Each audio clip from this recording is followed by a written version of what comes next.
K Venkateswarlu, Pattipati నియోజకవర్గం, గోరంట్ల. స్థానికంగా నిరుపేద సమస్య ఒకటి, తర్వాత నిరుద్యోగం సమస్య ఒకటి. ఇంతకుముందు ఏ సమస్యనైనా మాట్లాడుకోవాలంటే భయంతో మాట్లాడేవాళ్ళమే. ఇప్పుడు ఆ భయం ఏం లేదు. అందుకని మాకు చాలా సహకారం చేసి వచ్చే ప్రభుత్వం ఆదుకుంటుందని మా నిర్ణయం. ఆయన 2,50,000 ఓటుతో మెజార్టీతో గెలుస్తాడు. మేము ఇప్పుడు గోరంట్ల గ్రామంలో పర్యటిస్తున్నాము. గోరంట్ల గ్రామంలో ప్రతి ఇంటికి డోర్ టు డోరు తిరుగుతున్నాము.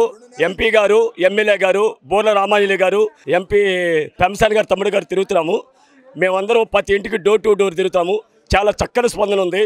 ప్రతి ఇంటికి వెళ్తే ఎంతో చక్కగా ఆదరిస్తున్నారు. సార్ మీకే సార్ ఈ ఓటు, ఈ తరోసారి ఎవరికి మేము ఓటు వంటి వేస్తే సైకిల్ గుర్తుగా వేస్తామండి. ప్రతి ఒక్కళ్ళు ప్రతి ఇంటికి చక్కగా ప్రతి ఓటు వేస్తామని చెప్పేసి చెబుతున్నారు. ఎంతో ఆదరణతో పిలుస్తున్నారు. ప్రతి ఇంటికి వెళ్తే సార్ మా ఇంటి దగ్గర రండి సార్, మా ఇంటి దగ్గర రండి సార్ అని చక్కగా ఆహ్వానిస్తున్నారు. ఇదంతా చాలా స్పందన ఉందండి. ఇది మొత్తం ఈ గోరంట్ల గ్రామం మొత్తం మటుకి నాకు తెలిసి 8,000 మెజార్టీతో గెలుస్తారని చెప్పేసి, 8,000 మెజార్టీ అని చక్కని మెజార్టీతో ఉంటారని చెప్పేసి మేము అనుకుంటున్నాం. పెంబసాని గారి మటుకి 3 లక్షల నుంచి 4 లక్షల మెజార్టీతో గెలుస్తారని చెప్పేసి ప్రతి ఒక్కరు, అన్ని కులాలోళ్ళు, అన్ని మతాలోళ్ళు కూడా పెంబసాని గారు ఆదరిస్తున్నారండి. నా పేరు గంటసాల సోమశేఖర్ అండి. గోరంట్ల విలేజీ, పత్తిపాటి నియోజకవర్గము, గుంటూరు రూరల్ మండలం, గోరంట్ల గ్రామం, 47వ డివిజన్ మున్సిపాలిటీ ఇది.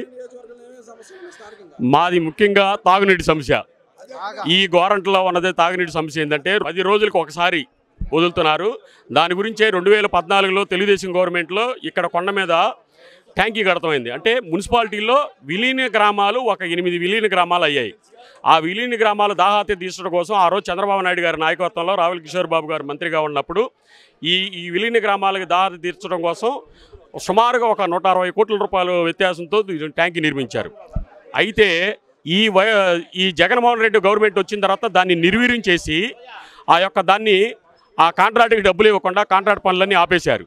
ఇప్పుడు మా గ్రామం కానీ విలీన గ్రామాల్లో రూరల్ మండలంలో ప్రతి ఒక్కళ్ళు కూడా కోరుకుంటుంది ఏంటంటే దాహార్తి తీర్చడం కోసం, మామూలు మంచినీళ్ళు సమస్య తీర్చడం కోసం. ఎందుకంటే 10 రోజులకు ఒకసారి వస్తున్నాయి.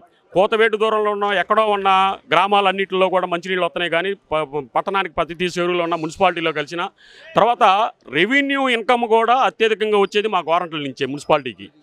ఎందుకంటే పెరుగుతున్న రియల్ ఎస్టేట్ కానీ లేకపోతే చుట్టుపక్కల పరిసర ప్రాంతాలన్నీ కూడా రాజధానికి దగ్గరలో ఉన్న ప్రాంతం అవటం వల్ల చాలా ధరలతో కానీ మామూలుగా ఎక్కడెక్కడ ఉన్న జనాలందరూ కూడా ఈ గోరంట్ల నివాసానికి యోగంగా ఉందని చెప్పేసి అందరూ ఇక్కడికి ఇచ్చేస్తున్నారు.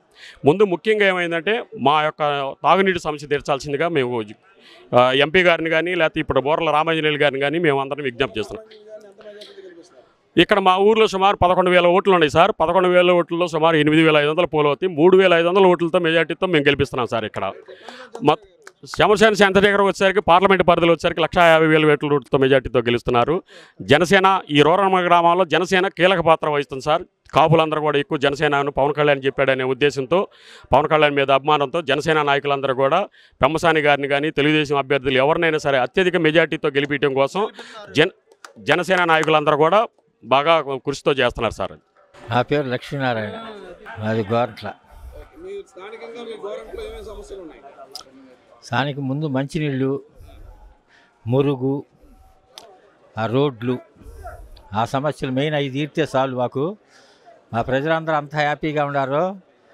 మా గోరంట్లో ఎర్రంశెట్టి వేణుగోపాల్ అని, ఆయన పేరు తగ్గట్టుగానే, ఆయన పేరే వేణుగోపాలు, ఆయన పేరు తగ్గట్టుగానే అన్ని గుళ్ళు బ్రహ్మాండంగా డెవలప్ చేశాడు. ఈ పంచాయతీని బాగా పేరు తీసుకొచ్చాడు. ఇక్కడ అంతకుముందు వైసీపీ ప్రభుత్వం ఉండా అత్యధిక మెజార్టీతో గెలిపించాడు. జనసేనని అత్యధిక మెజార్టీతో గెలిపించాడు ఆయన వేణుగోపాలు. ఈ ఊరికి ఒక వజ్రాయుధంలాగా దొరికాడు ఈ ప్రజలకి.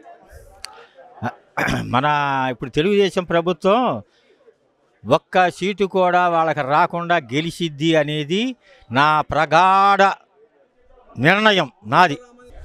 అంటే మెజార్టీ అనేది నేను తిరగలేదు, నాకు తెలవదు. కానీ అన్ని సార్ల తెలుగుదేశం గెలిచిద్ది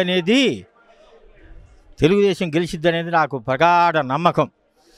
గెలిపించాలనేదే నా ధ్యేయం. అసలు పెమ్మసాని చంద్రశేఖర్ గారు నిన్న గాంధీ పార్కులో 4 లక్షల మెజార్టీతో గెలిపిస్తాము అని అక్కడ జనమంతా ప్రతిజ్ఞ చేసి చెప్పారు. అక్కడ జనం ప్రతిజ్ఞ చేసి చెప్పారు. గాంధీ పార్క్ వెనక పక్క కళ్యాణ మండపంలో నిన్న కోటావారి ఆత్మీయ సమావేశం అని పెట్టారు. దాంట్లో 4 లక్షల మెజార్టీతో గెలిపిస్తామన్నారు. ఆయన కూడా నాకు డబ్బు కోసం కాదు నేను వచ్చింది, భారతదేశంలో ఒక అత్యంత పట్టణంగా తీర్చిదిద్దటానికి నేను వచ్చాను. నాకు డబ్బులతో పని లేదు, నేను ఆ ఆశయం మీదే ఉన్నాను. గుంటూరు మొత్తం ప్రజలకి ఎవరు ఏ సమస్య ఉండా అది 10 మందికి ఉపయోగపడేదైతే నేను ధర్మబద్ధంగా చేస్తానికి ఒక అడుగు ముందుకేస్తా కానీ నేను వెనకేయండి ఆయన నొక్కి వక్కానిచ్చి చెప్పారు.